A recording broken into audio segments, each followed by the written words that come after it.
Allez, bienvenue dans le journal de bord numéro 4. J'ai réussi. Dimanche, on a quitté le camping et on a fait beaucoup de routes. C'était une grosse journée. On a fait 300 km et les routes étaient très enneigées. Mais ça s'est bien passé. On a mis à peu près 5 heures, 6 heures, on ne sait pas trop, parce qu'on s'est arrêté souvent, mais Ouais. c'était une grosse journée route. Bah après, il y avait des super paysages tout le long de la route, donc oui, autant en profiter. Et du coup, le soir, on est arrivé au centre du cercle polaire arctique. C'est-à-dire qu'on a fait notre entrée dans l'Arctique. Et du coup, c'était complètement différent. Les paysages là-bas, de toute façon, toujours de la neige, mais il n'y avait plus d'arbres. C'était, comment dire, lunaire. Il y avait juste des grandes vallées pleines de neige. Et du coup, le fameux centre était fermé et complètement enneigé. On aurait dit qu'il y avait eu une fin du monde et que... C'était complètement abandonné en fait. Ouais, voilà, c'est ça. Ouais. Mais ils vont ouvrir au printemps, je pense, ça doit être pour ça. Ouais. Et donc, comme le lieu était assez atypique et puis c'était un symbole, on s'est dit qu'on allait dormir sur place. Donc, on s'est installé et puis on s'est assis dans le camion devant. On n'a pas tourné les sièges et parce qu'on voulait à tout prix voir les aurores boréales. Notre application nous avait dit qu'on avait de la chance ce soir-là. Donc, du coup, on a mangé nos raviolis face Au tableau de bord. au tableau de bord et on guettait le ciel. Et on a eu de la chance. Enfin, au départ, c'était timide, C'était un petit truc jaunâtre en fait. C'était pas vert du tout. Et par contre, l'appareil photo, elle prenait bien dans le vert. Donc on s'est dit, bon, c'est ça les aurores. Un poil déçu. Ouais. Et puis finalement, après, on a eu un gros truc qui est apparu, donc 1, 2, 3 aurores. Et puis après, on a eu une explosion avec beaucoup de couleurs, du jaune, du rouge, du vert, enfin pas du rouge, du rose, Ouais, du ouais. vert. Enfin, Ouais. c'était vraiment magnifique. Enfin, quelque chose qu'on avait voilà, jamais vu. Et c'était vraiment incroyable. Et en plus, on était seuls au monde à voir ça. Parce qu'on était vraiment... on était à 800 mètres d'altitude et il n'y avait pas un pèlerin autour de nous. Bah, quelques voitures à passer de temps en temps, Ouais. mais il y a eu des gens s'arrêter pour prendre des photos aussi. Mais ils n'étaient pas là au bon moment, comme nous. Ouais. Donc c'était super. Et puis Patou, il a essayé de prendre des vidéos. Donc Petit problème de batterie, on a été coupé. Du coup, on disait que la vidéo n'était pas ouf, mais on allait la mettre quand même pour que vous voyez un peu les mouvements, mais les couleurs elles ressortent pas autant qu'en visuel. Juju va ajouter des photos sur la vidéo pour que vous voyez un peu les couleurs que c'était. Franchement, j'étais sur le cul. C'était vraiment un truc de ouf à voir. Et voilà, vous allez voir ça. Mais du coup, la nuit, finalement, on l'a pas passé là-bas parce qu'on était en train d'approcher les moins 20 degrés et le chauffage était un peu en détresse. non, il fonctionnait bien, mais à ce moment-là, il fonctionnait bien. Oui. Mais il annonçait moins 22 dans la nuit. Ouais. Et puis, malgré le chauffage qui était allumé, la température elle continuait de baisser dans le camion. Oui. Et puis le matin, en plus, il avait fait super froid le dimanche matin quand on s'est réveillé au camping. Et le camion était gelé dans tous les sens, toutes les portes étaient bloquées. On pouvait sortir, mais il fallait pas fermer la porte, sinon depuis l'extérieur, on pouvait rien faire. Donc ça nous a refroidi un peu. On s'est dit moins 20, moins 22. Le lendemain matin, ça va être une grosse galère. Donc on est redescendu dans la vallée pour trouver un spot vers 22h30, 23h. On a gagné 11 degrés au moins. Il faisait plus que moins 10, moins 11. C'était mieux. Ouais. Et donc voilà, on vous laisse profiter des vidéos d'aurore boréale et de beaux paysages.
Oh la vache!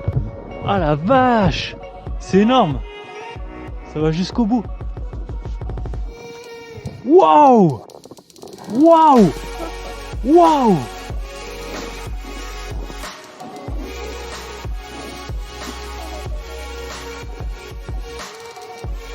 Oh putain!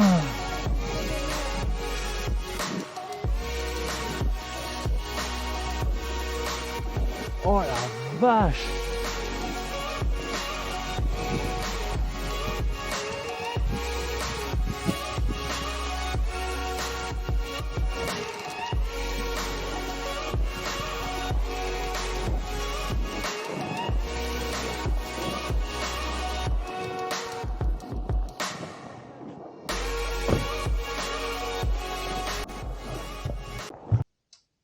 Du coup, après cette remise des émotions des aurores boréales, on a continué la route vers Bodo pour le ferry des Lofoten.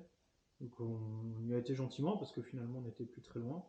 Et puis on a pris le temps aussi de faire des courses et faire le plein du camion parce qu'on a vu une station qui était pas très chère. Donc on s'est dit avant d'aller sur les îles, peut-être ça coûte plus cher de se faire ravitailler là-bas. Donc on fait le plein de tout. Et donc à Bodo, c'était une ville plutôt sympa. On s'est trouvé un point de vue qui donnait du coup sur toute la ville et puis sur la mer. Et donc un peu les montagnes aussi qui ressemblent maintenant au Lofoten. Et vraiment c'était super beau. On s'est fait une petite rando là-bas.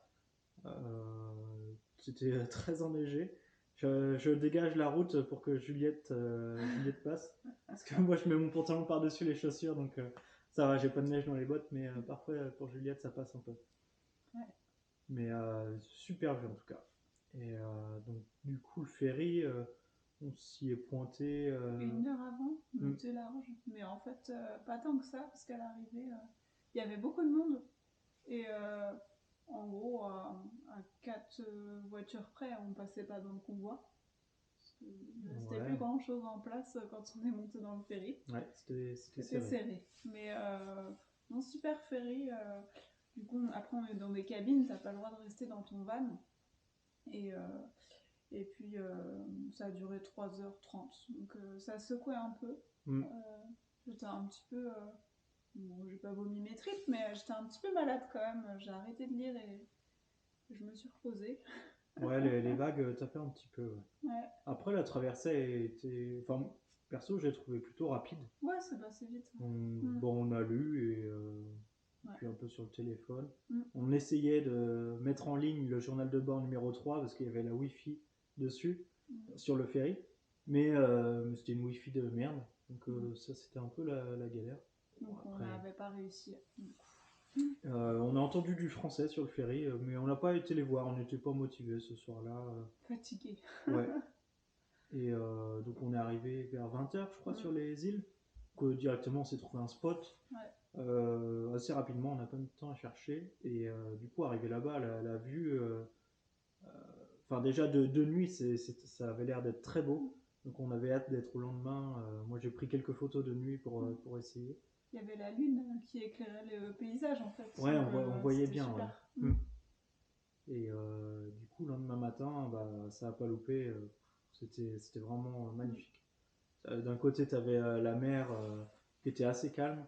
Et de l'autre, tu avais des montagnes qui entouraient un fjord, un tout petit fjord. Oui, un fjordounet. Et du coup. On a rencontré des Français. Ouais. À ce spot. Ouais. C'est un peu con parce que le soir, je lui ai parlé un peu en anglais. Enfin, je l'ai salué. Bah oui, mais elle avait pas une plaque française alors. Ouais, elle avait pas une tête de française non plus. Donc du coup, le soir, on s'est parlé en anglais. Et puis le matin, elles sont venues vers nous, elles ont vu notre plaque. On a bien discuté avec elles. C'est une mère et sa fille qui voyagent toutes les deux. Elles ont l'habitude de voyager en camion. Et là, elle partait 7 mois avec un vieux Ford, franchement. Un Mercedes Sprinter. Ah non, oui, un Mercedes, ouais. C'était pas très rassurant, mais bon, ça avait l'air de bien marcher. Ouais, ça avait l'air très débrouillard, pardon. Ouais. Elles avaient fait plein de conserves et tout, elles faisaient pas leurs courses. Enfin, elles ont pas besoin de faire de courses. Elles ont l'air d'avoir vachement d'expérience et puis prennent pas la tête. Ils Ouais, sont cool. super gentil. Ça nous a fait du bien de discuter avec nos compatriotes. Puis du coup, on va peut-être les recroiser parce qu'elles font à Ouais. peu près le même trajet que nous, elles vont au Cap Nord, machin. Donc, Ouais, donc il y a des j'espère qu'on chances. les Ça pourrait reverra. être cool, Ouais, ouais. ça peut être sympa. Et, et du coup, une fois sur les Lofoten, on a commencé à visiter les villages. C'est surtout des villages pêcheurs en fait là-bas, qui sont colorés et très atypiques.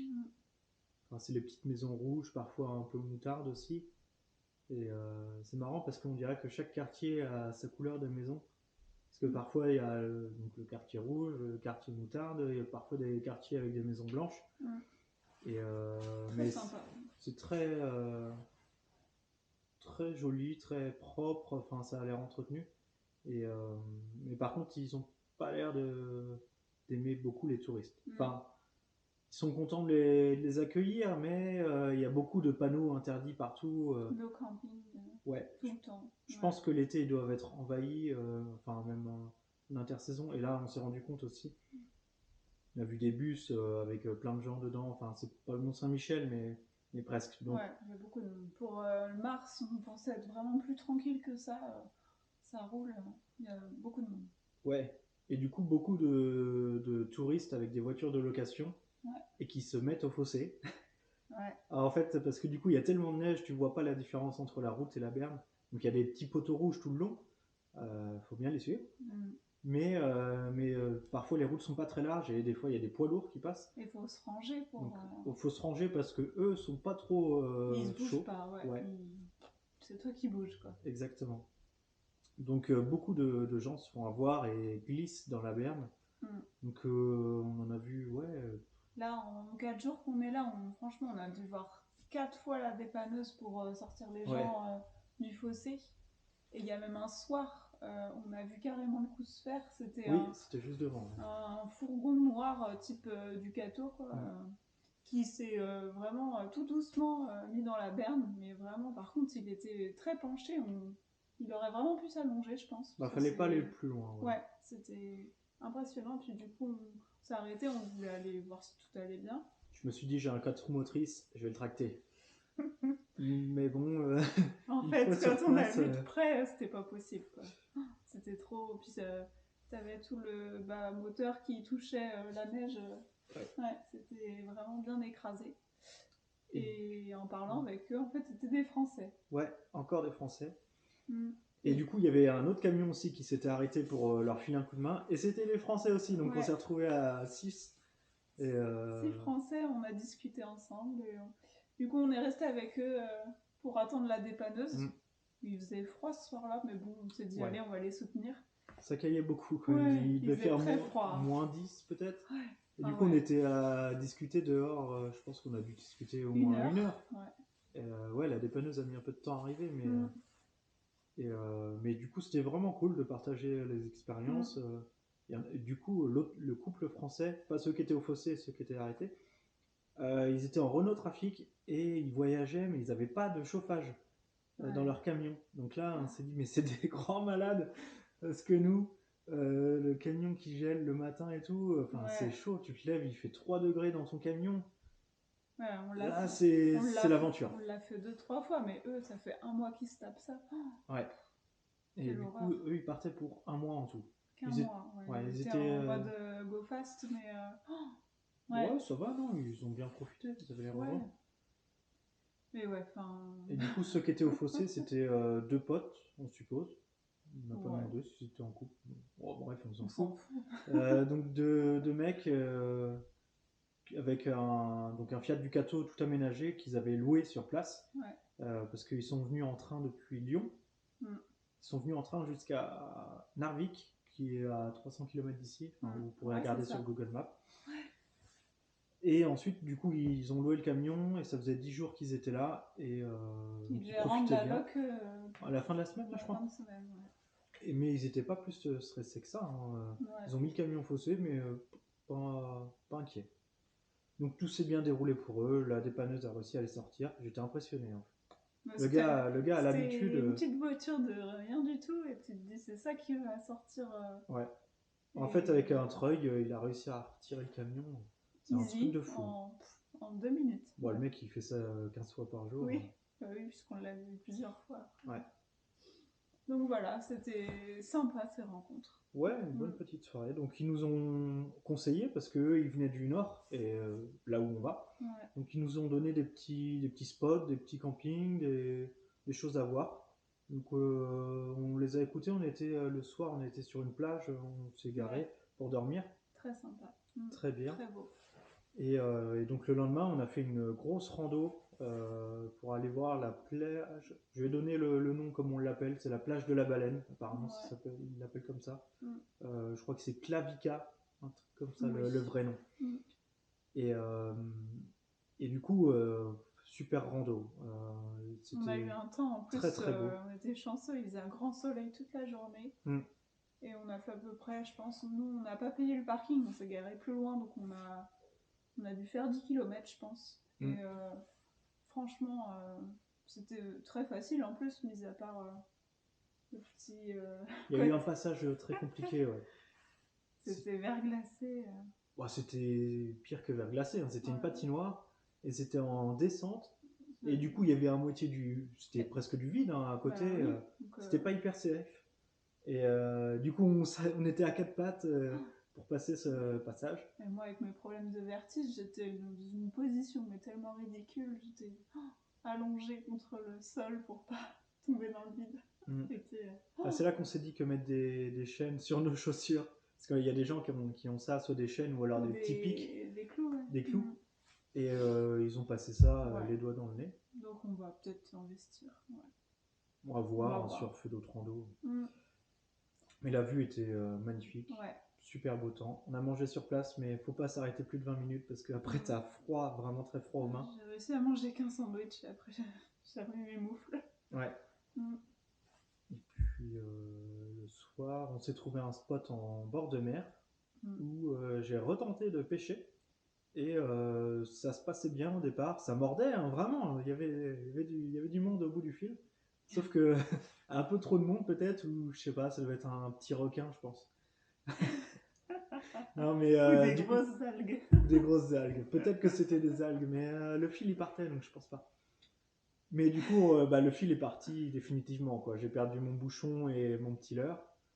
Donc, pas fâché, je reviens en camion, je monte un autre leurre et rebelote. Ça remordait, hein. Enfin, ou alors c'était encore des algues. Mais du coup, j'ai laissé mon deuxième leurre. Donc, à ce moment-là, j'ai abandonné. Enfin, je voulais mettre un hameçon avec du pain, mais le pain ne tenait pas, il commençait à faire nuit. Il y avait du vent, j'avais froid aux mains. Et ben, du coup, tant pis, pas de poisson pour le soir, mais j'y ai cru à un moment donné, l'espace d'un instant. Ouais, moi aussi, je te sentais motivée. Ma pauvre canne à pêche, j'ai cru qu'elle allait casser, quoi. Ouais, Quand je tirais, elle se pliait dans tous les sens, et même le moulinet, il commençait à partir et tout. Mais la canne à pêche est toujours en état. Je vais prendre des plus petits hameçons pour essayer de choper des plus petits poissons ou des plus petites algues. Et puis, on verra plus tard pour un poisson. J'espère en avoir un de ces jours. Et donc aujourd'hui, parce que ça c'était hier soir la pêche. Ouais. Et aujourd'hui, on a été voir un petit magasin de souffleurs de verre qui était vraiment sympa. On aurait bien aimé voir comment ils faisaient, mais bon, ils n'étaient pas en train de travailler. Donc après, on a été faire le musée Viking, qui était cool. J'ai bien aimé. À Borg. Ouais. Et ouais, c'était franchement sympa. Enfin, moi, j'y connaissais rien en culture viking, alors c'était intéressant. Ça m'a presque donné envie de voir la série Viking. Donc voilà, on verra si je me lance dedans. Mais franchement, bien fait. On pouvait se déguiser en plus. Ouais, c'était marrant. C'était bien. C'est tout cool. Merci à Babat pour les conseils de visite. Et du coup, nous voici à maintenant, dans un camping. Il était temps qu'on trouve un camping parce qu'on n'avait pas pris de douche depuis 5 jours. Ouais, depuis samedi, le dernier camping. Et ça commençait un peu à gratter les cheveux. Mais sinon, le corps, franchement, ça, c'est vraiment propre. On se lave tous les matins. Voilà, des petites toilettes. Bref. En fait, il faudrait qu'on se rase les cheveux, comme ça on serait tranquille. On n'aurait pas besoin de. À la rigueur. Moi, j'ai ma One Blade. On peut faire ça ce soir. Ouais, non, Non, Mais, franchement, il n'y a que ça, les cheveux, mais sinon, 5 jours, ça passe. Ouais, ouais, ouais. Et du coup, le camping, sinon, à part la douche, est plutôt cool. Il n'y a pas grand monde. Il y a encore une pièce pour être tranquille. Comme vous voyez, on est dans un super canapé. Mm. Et Et voilà. voilà. On On va se voir repose un peu, puis on va programmer les journées à venir. Mm. On prend plus le temps, là, depuis quelques jours. On reste au Lofoten. Ouais, je pense qu'on doit faire 30 bornes par jour en Ouais, moyenne. là, on se pose un peu plus. Mm. On est largement bon dans le planning. Donc, on se permet de prendre notre temps. Voilà, c'est fait pour ça aussi les vacances. Mm. Voilà.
top. On a vu pas mal de choses. C'est plutôt intéressant, mais non, on a vu des grosses étoiles de mer. On a vu moi, un dernier de mer, un permarnite. J'ai vu quelques poissons. Moi, j'ai pas vu ça. Voilà, franchement, super. On a goûté à des algues qui coûtent apparemment 1500 € le kilo. Bon, c'est dégueulasse, mais bon. Bah, c'est des trucs de riches, ça coûte cher et c'est pas forcément bon. Enfin, bref, là on va vite se rentrer au chaud. J'ai froid.